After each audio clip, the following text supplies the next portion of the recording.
first find a suitable location. Am I going in the morgue? Then arm yourself with state-of-the-art equipment. What these are laser thermometers. So all you have to do is point and shoot.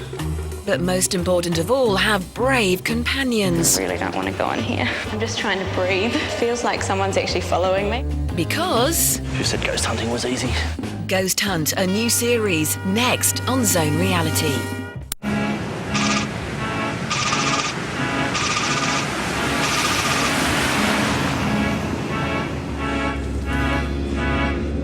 So guys, 2 houses and 1 street. I think we've hit the ghost hunt motherlode. Oh yeah. It's true, but you gotta remember it's in like one of the most historical, oldest suburbs of Auckland. Yeah, I know. There's been reported hauntings for over 100 years.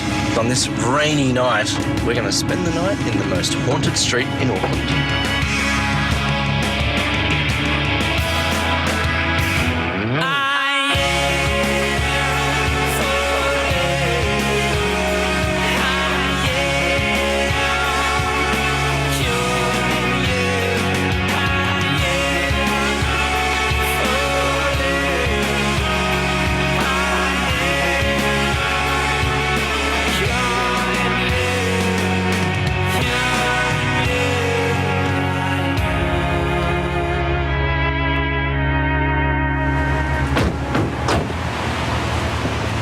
Well, team, this is one of our places tonight, Ewelme Cottage. It doesn't look scary at all. In fact, it's very quaint and pretty. And isn't it strange how the most serene, peaceful places always hide dark secrets? And the funny thing about this place is that the ghosts that have been seen are all just women and children. Well, this isn't the only place that we're going to walk through tonight, so shall we go for a wander up the road to the second place? Let's go. Oh, do you want to?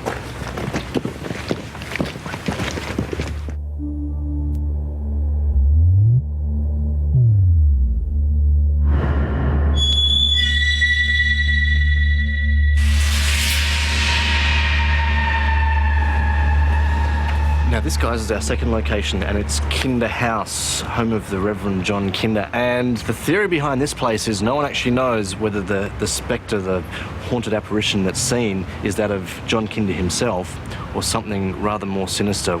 Michael, you're going to talk to a local clairvoyant, Justine. She's going to give you some impressions of the house and what she feels and maybe what it's all about. And Caro, I'm going to get you to wander back down to Ewelme Cottage and meet up with John Webster, who's been the curator since the late 60s, and he has seen it all the apparitions, the voices. So I think he will be one person that will be very interesting to talk to.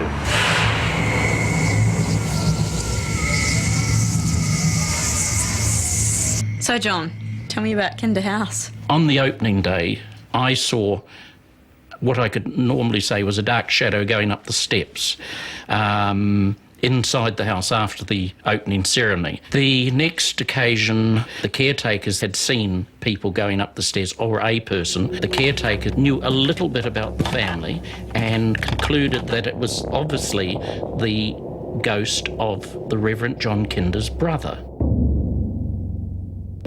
Now, Justine, being clairvoyant, did you get a strong impression from this place before you arrived here? Yeah, absolutely. Yeah, I did. I saw quite a lot of imagery, characters, that sort of thing. I felt that there was a man who was potentially involved with a bank or as a banker.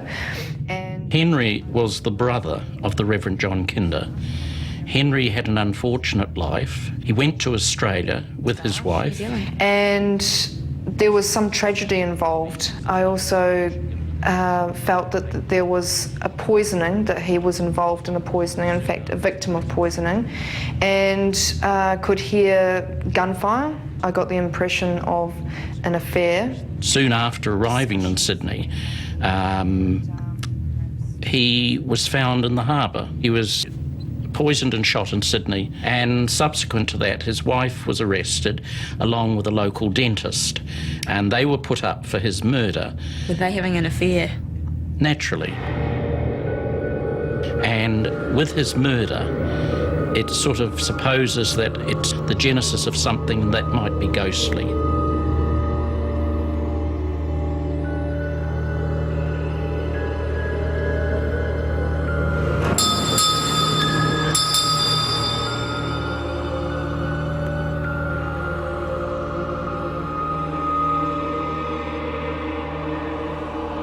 Mr. and Mrs. Lush came out here to New Zealand in 1850, with 4 children. Scarlet fever hit the country.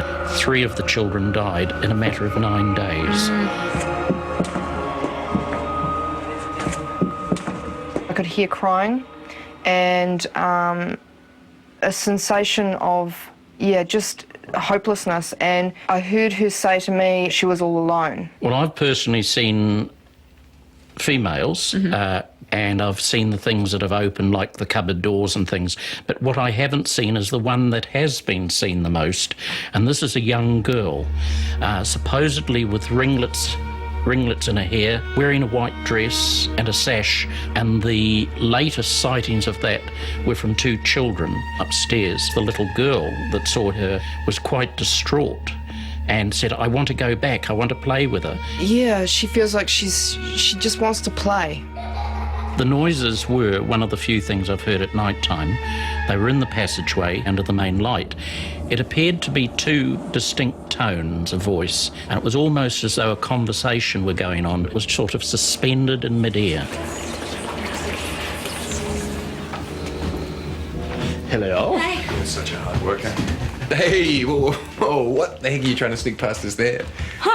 This is a high-quality professional recording unit. Thank you very much. It's actually what they used to record sound and feature films like many years ago. Yeah, I haven't seen it before, though. Is that right? We haven't used it before? No, we haven't. I thought I'd use it this time because John was talking about hearing voices inside the house. So I thought I might do a bit of an experiment with EVP, or electronic voice phenomena. Oh my goodness, I've heard of that. That was used in Michael Keaton's movie White Noise, eh? Yeah, exactly. There is a certain school of paranormal thought that believes that EVP is the recording of voices from an unknown physical source. So you're telling me that this thing here picks up noise that we can't hear from the afterlife? I don't know, but that's what we're here to investigate.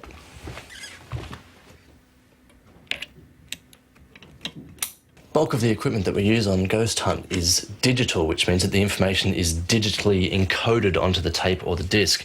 Now, for this particular electronic voice phenomena experiment, I decided that, well, we'd go analog, because purists actually believe that analog recording, it's a truer, more authentic sound recording.